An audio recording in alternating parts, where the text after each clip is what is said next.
Budget mo mabuti yan, ha? Saan kaya aabot ang 500 pesos ko? Manlibre ka. Uy, sino yun? Money Talks. 1,000 pesos? Alam mo, Marla, magtanong ka pa ng ibang detalye. Ako sa'yo, Marla. Go mo na yan! Ang mahalaga, inalam ko yung mga importanteng detalye. Ang sabi nga, be financially literate. Mahalaga na may savings tayo kasi hindi natin alam kung kailan natin kakailanganin to. Kaya magandang bata pa lang, nag-iipon na kayo.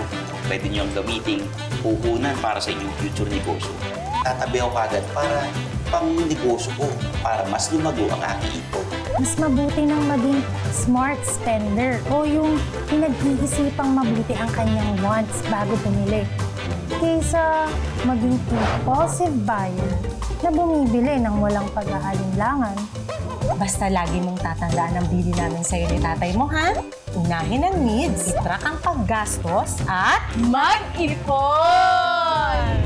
Learn how to handle your money. Kapag ba sumasahod ka, paano mo napapagkasya yun dun sa gastusin mo? Sa tulong ng pagbabudget, mas madali nang i-manage yung sahod ko. Anong ginagawa mo? Budget Planner! Dito, inililista ko yung mga needs o pangangailangan ko at wants o gusto ko. With BPI Foundation and Knowledge Channel, mabuting may kaalaman pagdating sa kaperahan. Kung gusto natin bilhin ng wants natin, dapat ay pag-isipan natin itong mabuti at huwag magpadala sa pressure. Kahit na magkakaiba-iba tayo, estudyante, part-timer, o entrepreneur, nakakatuwa na may iisa tayong goal.